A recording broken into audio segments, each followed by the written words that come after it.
नमस्कार दोस्तों, सुमित भारद्वाज क्लासेस में आप सभी का फिर से स्वागत है।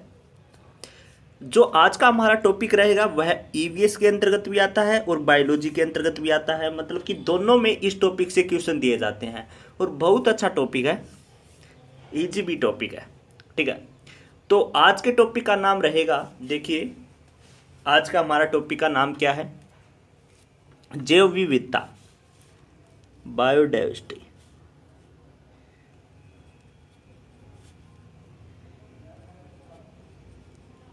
इसको हम क्या बोलते हैं? जैव विविधता।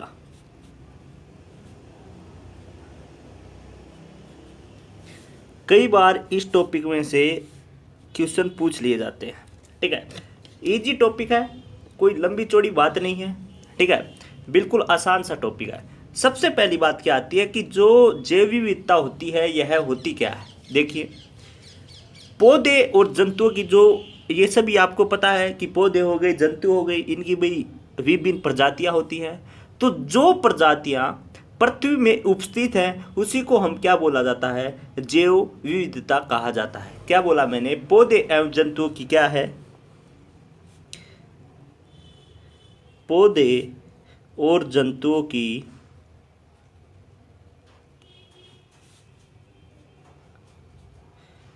जो विभिन्न प्रजातियां होती हैं, लिख लो, गया लिखने की जरूरत है। प्रजातियां जो हमारी पृथ्वी के अंतर्गत क्या है? उपस्थित है या पृथ्वी के अंतर्गत हैं, उसी को क्या कहा जाता है? जैव विविधता कहा जाता है। ठीक है, अब सबसे पहली बात यह आती है कि जो मैक्सिमम बायोडाइवर्सिटी होती है, जो सबसे ज़्यादा जैव विविधता होती है, वह कहाँ पर होती है? तो देखिए, यहाँ से प्रश्न उठता है, डेफिनेशन तो कोई नहीं पूछता, मैक्सिमम बायोडाइवर्सिटी। ठीक है, तो कहाँ पर होती है? और एक होता है मिनिमम। मैक्सिमम है तो मिनिमम भी होगा, ये तो आप सभी को पता होगा।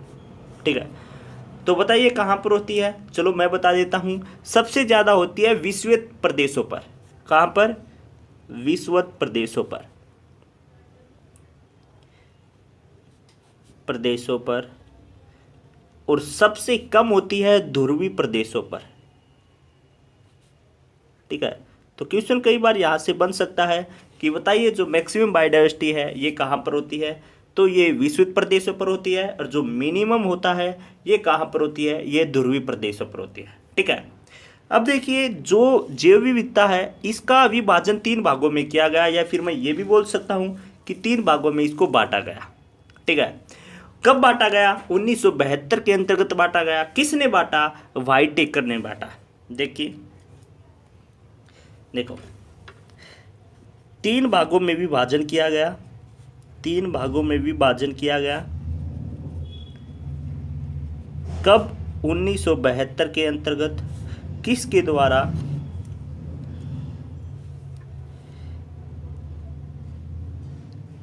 व्हाइटेकर के द्वारा। ठीक है, व्हाइटेकर। क्या बोला? 3 भागों में इसका विभाजन हुआ। कब हुआ? 1972 के अंतर्गत हुआ। ठीक है, और किसके द्वारा? व्हाइटेकर के द्वारा हुआ। कौन कौन से भाग थे वे तीनों? देखिए, सबसे पहला भाग आता है जिसको हम बोलते हैं अस्थानीय स्तर पर जैव विविधता। अस्थानीय स्तर पर जो जैव विविधता होती है। ठीक है, और दूसरा आता है राष्ट्रीय स्तर पर, और थर्ड आता है अंतर्राष्ट्रीय स्तर पर। अंतर्राष्ट्रीय स्तर पर। ठीक है, अब जो अस्थानीय है इसको बोला गया अल्फा बायोडाइवर्सिटी। ठीक है,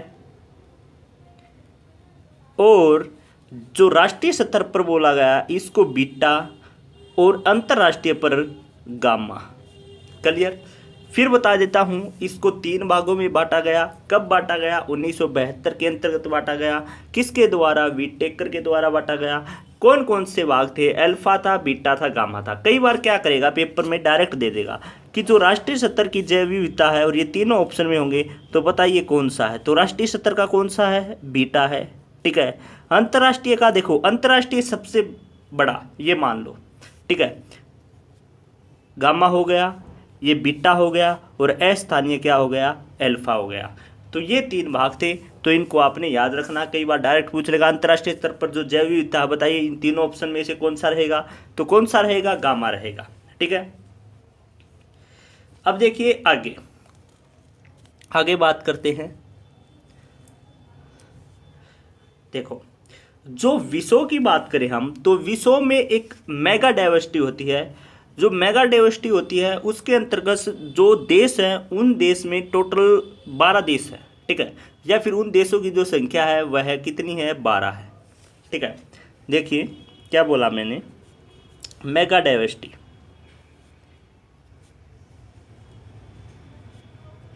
तो टोटल कितने देश हैं इसके अंतर्गत, 12 है। और इन 12 के अंतर्गत इंक्लूड है कौन सा, अपना देश भी, ठीक है, कौन, भारत, ठीक है। तो सिंपल सी बात है, जो मेगा डाइवर्सिटी होती है उनमें देशों की संख्या 12 है और इन 12 में क्या है, भारत देश भी क्या है, शामिल है, ठीक है। यहाँ तक क्लियर। फिर आती है कि जो सबसे अधिक जैव विविधता वाला देश है वह कौन सा है। सबसे अधिक देश की बात कर ली। देखो पहले प्रदेश पूछे, देखो पहले मैंने प्रदेश बताया, मैक्सिमम बायोडाइवर्सिटी, मिनिमम। अब देश की बात पूछ रहा है कि सबसे अधिक जैव विविधता वाला देश बताइए, तो कौन सा है, ब्राजील है भाई। कौन सा, ब्राजील। ब्राजील जो है वह सबसे अधिक जैव विविधता वाला क्या है, देश है, ठीक है। और भारत की बात करें, भारत में सबसे ज़्यादा जैव विविधता कहाँ पर है। देखो अगर भारत की बात करें, भारत में सबसे ज़्यादा जैव विविधता बताइए कहाँ पर है। यह है केरल की जो शांत घाटी सुनी होगी आपने, वहाँ पर, केरल की शांत घाटी में, ठीक है। सबसे ज़्यादा कहाँ पर, देशों में, ब्राजील में। भारत में कहाँ पर, केरल की जो शांत घाटी है वहाँ पर।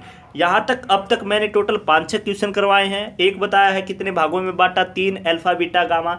एक बताया है भाई प्रदेशों में सबसे ज़्यादा कहाँ पर है, विश्व में, कम कहाँ पर है, धुरी में, देशों में कहाँ पर है, ब्राजील में। एक मेगा डाइवर्सिटी है, उसके अंतर्गत कुल जनसंख्या को, कुल संख्या देशों की कितनी है, 12 है, उसके अंतर्गत भारत भी है, ठीक है। एक मैंने बताया भारत में सबसे ज़्यादा जैव विविधता कहाँ पर है, केरल की शांत घाटी में। तो अब तक टोटल 7 क्वेश्चन बनते हैं, सातों मैंने आपके बता दिए। अब बात करते हैं आगे, चलो आगे चलते हैं। देखो एक नाम सुना होगा आपने, हॉटस्पॉट्स। हॉटस्पॉट्स, ये हॉटस्पॉट्स होता क्या है, पहले इसको समझते हैं। देखो सिंपल है, जिस स्थान पर या जिस जगह पर अगर सब जैव विविधता ज़्यादा होगी उसको हम बोलते हैं हॉटस्पॉट्स, ठीक है। जिस स्थान पर जैव विविधता अधिक होती है, ठीक है, जिस स्थान पर या जगह पर, जिस स्थान पर जैव विविधता अधिक होती है,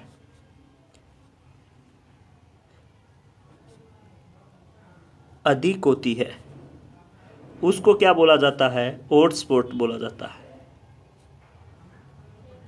क्लियर, सिंपल है।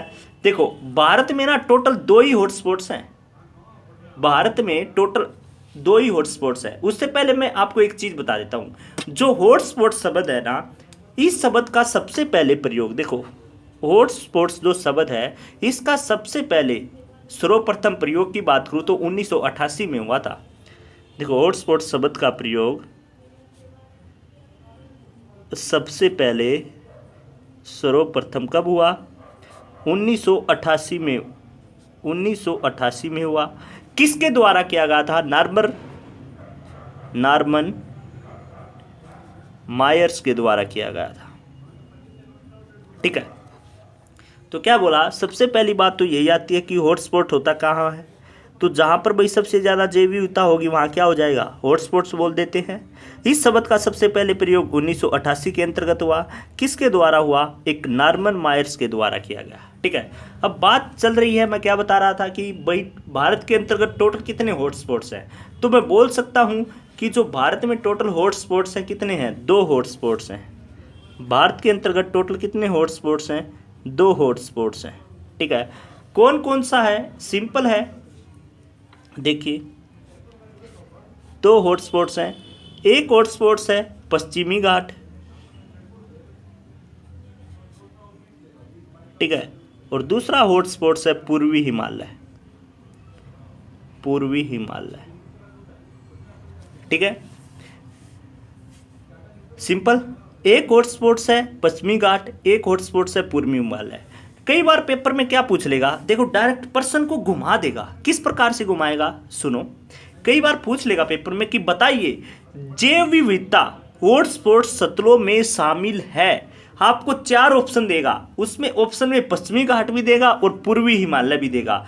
तो आप क्या करोगे, अगर मान लो पश्चिमी घाट नहीं दिया उसने, ओनली पूर्वी हिमालय दे दिया, तो आप क्या लगाओगे, पूर्वी हिमालय लगाओगे। क्या, ध्यान से सुनो, जैव विविधता हॉटस्पॉट्स सतलों में शामिल है। इसका मतलब क्या है, हॉटस्पॉट्स आपको पता ही है क्या होता है, जहां पर जैव विविधता अधिक होती है। और आपको यह भी पता है कि भारत के अंतर्गत तो 2 ही हॉटस्पॉट्स हैं, कौन कौन सा, पश्चिमी घाट और पूर्वी हिमालय। तो कंफ्यूज नहीं होना भाई, तो कुछ भी पूछ ले डायरेक्ट बता देना है कि सर एक तो पश्चिमी घाट था और एक पूर्वी हिमालय था। अगर ये दोनों है तो बोथ मिलेगा, ए एंड बी। अगर इन दोनों में से एक ऑप्शन है तो एक लगा देना है। ठीक है, अक्सर कई बार पूर्वी हिमालय देता है, पश्चिमी घाट जो है कम देता है। ठीक है, या फिर क्वेश्चन को थोड़ा और घुमा देता है कि भारत में जो जैव विविधता है, जैव विविधता का जो ताप सतल हॉटस्पॉट्स है वह बताइए कौन सा है। तो भाई ताप सतल हुआ या कोई भी हुआ, हॉटस्पॉट्स की बात कर रहा है, तो हॉटस्पॉट्स तो 2 ही है ना हमारे। कौन कौन सा है, एक पूर्वी हिमालय है और एक पश्चिमी घाट है। तो इसलिए कंफ्यूज नहीं होना है, दोनों क्वेश्चन बता दिए मैंने किस प्रकार से पूछ सकता है, किस प्रकार से आपको बता सकता है। ठीक है, यहाँ तक मेरे ख्याल से सभी को डाउट क्लियर। अब थोड़ा आगे बढ़ने से पहले एक चीज और बता देता हूँ, क्या कि जो जैव विविधता दिवस है वह 22 मई को बनाया जाता है। ठीक है, जो जैव विविधता, आगे बढ़ने से पहले क्या बता देता हूँ, जो जैव विविधता दिवस है, दिवस डे कब मनाया जाता है, ये 22 मई को मनाया जाता है सर, 22 मई को। ठीक है, संयुक्त राष्ट्र संघ द्वारा जो जैव विविधता दिवस है यह कब मनाया जाता है, 22 मई को मनाया जाता है। यहाँ तक मेरे ख्याल से जितने भी पॉइंट हैं क्लियर किए, इंपॉर्टेंट पॉइंट थे और बिल्कुल इजी थे। आपका ज़्यादा समय नहीं लेते हुए मैंने क्या है पॉइंटों को क्लियर किया। अब बात करते हैं आगे। ठीक है, आगे क्या आता है कि जो जैव विविधता संरक्षण है वह 2 प्रकार से किया जाता है। ठीक है, तो चलिए बताता हूँ आपको किस प्रकार से किया जाता है। जैव विविधता संरक्षण कितने प्रकार से किया जाता है, 2 प्रकार से किया जाता है। जैव विविधता संरक्षण कितने प्रकार से किया जाता है भाई, 2 टाइप्स लिख लो या 2 प्रकार लगा लो, कुछ लगा लो भाई। 2 टाइप्स कौन कौन से होते हैं, ध्यान से सुनना, कौन कौन से होते हैं। देखो 2 टाइप्स,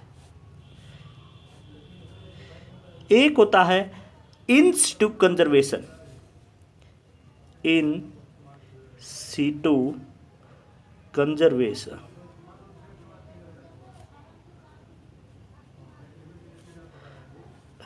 ठीक है, और दूसरा होता है एक्स सिटू। ठीक है, संरक्षण कितने प्रकार से किया जाता है, 2 प्रकार से किया जाता है, एक इन और एक एक्स। यहां तक क्लियर। अब अगर हिंदी की बात की जाए तो इसको बोला जाता है स्थानिक, स्थानिक संरक्षण।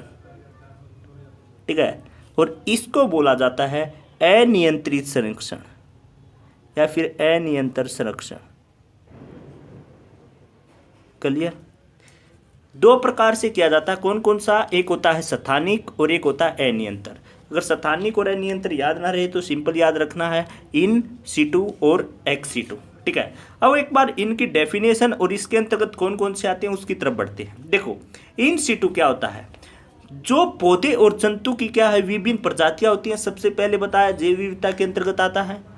पर जो पौधे और जंतु की जो विभिन्न प्रजातियां हैं उनके जो प्राकृतिक आवास होता है, प्राकृतिक जो आवास के अंतर्गत जो संरक्षण प्रदान किया जाता है उसे हम इन सीटू कंजर्वेशन बोलते हैं। क्या बोला मैंने, देखो ये तो आपको मैंने पहले बताया कि जैव विविधता क्या होती है, पौधे और जंतु की विभिन्न प्रजातियां पाई जाती हैं जो पृथ्वी के अंतर्गत उपस्थित है, उसको क्या बोला जाता है, जैव विविधता बोला जाता है। ठीक है, सिंपल सा बताया था। अब मैंने क्या बोला कि जब पौधे और जंतु की जो विभिन्न प्रजातियों को उनके प्राकृतिक आवास में संरक्षण प्रदान किया जाता है तो उसे क्या कहा जाता है, इन सीटू कंजर्वेशन बोला जाता है या स्थानिक संरक्षण बोला जाता है। स्थान की बात कर रहा है, प्राकृतिक आवास में संरक्षण प्रदान किया जाता है।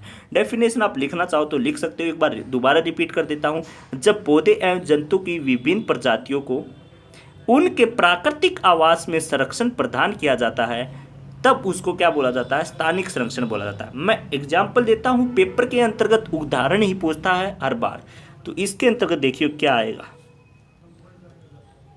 देखो जैसे कि नेशनल पार्क हो गए, नेशनल पार्क हो गए, जैसे कि अभ्यारण्य हो गया, ये सभी किसके अंतर्गत आएगा, इसके अंतर्गत आएगा। ठीक है, तो पेपर में डायरेक्ट पूछेगा जो नेशनल पार्क है वह बताइए भाई किसके अंतर्गत आता है, या अभ्यारण्य किसके अंतर्गत आता है। किसके अंतर्गत आता है, इन सीटों के अंतर्गत आता है, स्थानीय के अंतर्गत आता है। अब बात है एक्स सीटों की, मतलब कि अनियंत्रित संरक्षण क्या होता है। देखो जब पौधे एवं जंतु की विभिन्न प्रजातियों को उनकी आवास से हटाकर, देखो इसके अंतर्गत क्या था, उनके प्राकृतिक आवास में ही संरक्षण होता है, पर इसमें क्या बोल रहा है कि जो उनकी प्रजातियां उनकी स्थान से हटाकर या फिर उनके आवास से हटाकर जो संरक्षण प्रदान किया जाता है उसको एक्स-सीटू बोलते हैं। ठीक है, इसके अंतर्गत क्या आता है, देखिए जैसे कि इसके अंतर्गत मैं आपको उदाहरण देना चाहूँ जो अक्सर पूछा जाता है, भाई जीन बैंक हो गए, जीन बैंक हो गए, ठीक है, या फिर सीड्स बैंक हो गए, सीड्स बैंक हो गए, या फिर भाई और भी लेना चाहो तो पोलन ग्रेन्स हो गए, या फिर स्पोर्ट हो गए, पोलन ग्रेन्स स्पोर्ट्स हो गए, पोलन ग्रेन्स स्पोर्ट हो गए, और भी एक्सेट्रा ले सकते हो। या फिर इसके बारे में आप एक पॉइंट और याद रख सकते हो क्या, कि इस विधि में क्या होता है, संकटग्रस्त जीवों व वनस्पतियों का क्या करते हैं, सर्वेक्षण कर उन्हें उचित जलवायु प्रदान की जाती है। ठीक है, किसके अंतर्गत, एक्स के अंतर्गत। क्या बोला मैंने कि इस विधि में जो संकटग्रस्त जीव होते हैं या फिर उनकी वनस्पतियां होती हैं उनका क्या करके हम एक सर्वेक्षण करके उन्हें एक हम उचित प्रकार से क्या देते हैं, जलवायु प्रदान करते हैं। समझ गए, इस विधि के अंतर्गत जो किसी जीव को क्या है खतरा है या किसी वनस्पति को क्या है खतरा है तो उसको क्या करेंगे, हम उसका क्या करेंगे, सर्वेक्षण करेंगे और एक अच्छा वातावरण या एक अच्छी जलवायु उसको प्रदान करेंगे। ठीक है, तो इस प्रकार से इसके अंतर्गत आएगा और ये नेशनल पार्क वगैरह इसके अंतर्गत आएगा। ठीक है, तो आगे बढ़ते हैं, कुछ पॉइंट है आगे तो समझाने का जो था वो मैंने बता दिया, आगे कुछ इंपॉर्टेंट पॉइंट है वो लिखने हैं वो आपको बताता हूँ। देखिए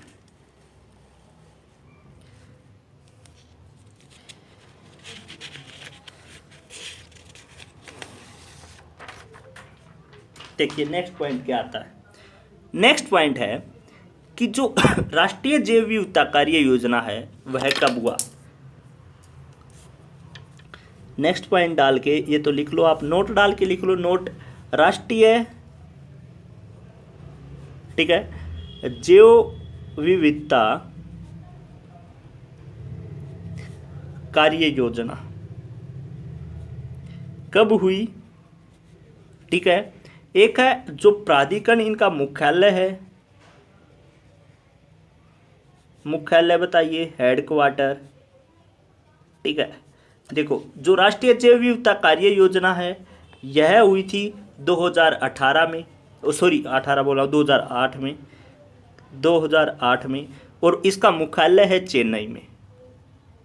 ठीक है, तो ये पॉइंट आप नोट डाल के लिख लो, याद करना है। ठीक है, कुछ एक दो और पॉइंट है और बताता हूं, आप लिख लो। क्या पॉइंट है, नेक्स्ट पॉइंट देखिए, नेक्स्ट पॉइंट है कि किसी प्रजाति को हम तब तक विलुप्त माना जाता है या जब विलुप्त मानते हैं कि जब तक वह अपने प्राकृतिक आवास में देखी ना जाए। कितने साल तक? 50 साल तक, ठीक है, 50 वर्ष तक विलुप्त। क्या बोला? इसका मतलब क्या है? कई बार पेपर में देगा कि बताइए कब हम ये मानते हैं या कब किस उस प्रजाति को या किसी प्रजाति को विलुप्त माना जाता है, कितने साल के बाद। ऑप्शन देगा 10, 20, 30, 40, 50 या किसी भी प्रकार के। तो जब तक उसको उसके प्राकृतिक आवास के अंतर्गत हम 50 साल तक नहीं देख लेते तब तक क्या हम उसको विलुप्त नहीं मानते। अगर 50 साल तक वह नहीं दिखाई देती तो हम क्या है, विलुप्त मान लेते हैं। तो कितने साल बाद? 50 साल के बाद। अगर पूछे तो कि भाई किसी प्रजाति को विलुप्त माना जाता है जब वह अपने प्राकृतिक आवास में नहीं देखी जाती है। ऑप्शन दे दे 20 साल, 30 साल, 40 साल, 50 साल। तो कितना रहेगा आपका? 50 साल रहेगा। अगर कोई प्रजाति 50 साल तक नहीं दिखाई देगी तो हम उसको क्या, विलुप्त घोषित कर देंगे। ठीक है, यहाँ तक आपका डाउट मेरे ख्याल से क्लियर हो गया होगा। ठीक है, एक और पॉइंट है और लिख लो भाई कि जो सबसे लंबा जीवित वृक्ष, सबसे लंबा जीवित वृक्ष बताइए। बताइए भाई कौन सा है? नाम आपने भी सुन रखा होगा, सिकोआ। सिकोआ जो है वह सबसे लंबा जीवित वृक्ष है। ठीक है, सिकोआ जो है सबसे लंबा क्या है, जीवित वृक्ष है। यहां तक क्लियर? मेरे ख्याल से किसी को कोई दिक्कत नहीं होगी। अगर कई बार ये पूछ ले कि जो जैव विविधता के कम होने का मुख्य कारण क्या है, आप बताइए। ये क्वेश्चन मैं आपके लिए दे रहा हूं, जो बच्चे देख रहे हैं उनको कमेंट्स में बताना है। 5th क्वेश्चन क्या पूछा मैंने कि जो जैव विविधता का जो मुख्य कारण माना जाता है वह किसको माना जाता है? जैव विविधता का मुख्य कारण बताइए।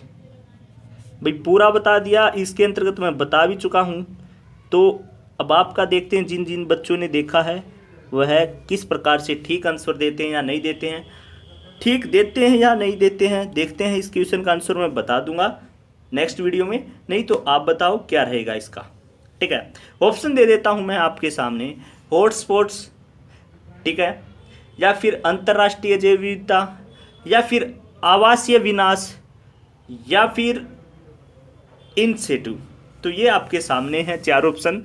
तो इनके अंतर्गत आपने बताना है जैव विविधता का मुख्य कारण बताइए। तो आज का हमारा टॉपिक सिंपल था, एक बार रिवाइज करवा देता हूं। भाई जो मैक्सिमम बायोडाइवर्सिटी होती है वह विश्व जगह पर, मिनिमम होती है ध्रुवीय जगह पर। 3 भागों में बांटा गया, 1972 में बांटा गया। जो वीट टेकर था उसके द्वारा बांटा गया अल्फा बीटा गामा के अंतर्गत। ठीक है, मेगा डाइवर्सिटी में 12 देश है टोटल, उसके अंतर्गत भारत भी इंक्लूड है। ठीक है, सबसे ज्यादा अधिक जैव विविधता कहां पर होती है? भाई ब्राजील के अंतर्गत होती है। और भारत में पूछा गया जाए तो जो केरल में शांत घाटी है वहां पे होती है। जो हॉटस्पॉट होता है उसका मतलब क्या होता है? जिस स्थान पर जैव विविधता अधिक हो। तो भारत में टोटल 2 ही हॉटस्पॉट्स हैं। कौन कौन सा? एक स्थानिक और एक अनियंत्रित। स्थानिक का मतलब इन सेटू और उसका मतलब एक्स सेटू। इन सेटू एक सिंपल है जिसके अंतर्गत जो प्राकृतिक आवास संरक्षण प्रदान किया जाए, जैसे कि नाग प्राकृतिक की बात कर रहा है उसी स्थान पर प्रदान किया जाए। उसका मतलब क्या है? नेशनल पार्क वगैरह हो गए, अभ्यारण्य हो गए, ये हमारे होते हैं, ये इन सेटू के अंतर्गत आते हैं। एक्स सेटू का मतलब क्या है कि उस प्राकृतिक स्थान से हटाकर दूसरी स्थान पर। ठीक है, तो उसमें क्या आ जाएगा? जैसे कि भाई जो जीन बैंक वगैरह ये सभी क्या हो गई, मतलब कि भाई पेड़ जो वनस्पतियां हो गई उनके लिए हम क्या बचाव के लिए जो भी उनके प्रयोग करते हैं यार, जलवायु वगैरह कुछ भी करते हैं, वे क्या आ जाएंगे? एक्स सेटू के अंतर्गत आ जाएंगे। ठीक है, जो सबसे लंबा जीवित वृक्ष है वो सिकोआ होता है भाई। ठीक है, और भाई जो इसका विविधता की कार्य योजना 2008 में हुई, मुख्यालय चेन्नई में है। और भाई इसका जो दिन है 22 मई को बनाया जाता है। 50 साल तक जब तक कोई प्रजाति नहीं दिखाई दे तो हम 50 साल के बाद उसको क्या कर देते हैं? विलुप्त प्रजाति घोषित कर देते हैं। ये आपकी मैंने आज का टॉपिक करवाया। बिल्कुल सिंपल सा टॉपिक है, आसान सा टॉपिक है। 1988 में नॉर्मन मायर्स के द्वारा हॉटस्पॉट शब्द का सबसे पहले जिक्र किया गया। तो इसमें से कई बार ना बायोलॉजी में भी पूछता है, ईवीएस में भी पूछता है। सिंपल जहाँ पर जी का क्वेश्चन आता है ना कई बार दे देता है। ठीक है, तो thank you student, next video में मिलते हैं। क्वेश्चन मैंने पूछा है जैव विविधता का मुख्य कारण बताइए क्या रहेगा। इसी के अंतर्गत है भाई, 3 बार 4 बार कई बार रिपीट कर चुका हूँ। तो मिलते हैं नेक्स्ट वीडियो में, पढ़ते रहिए और आगे बढ़ते रहिए।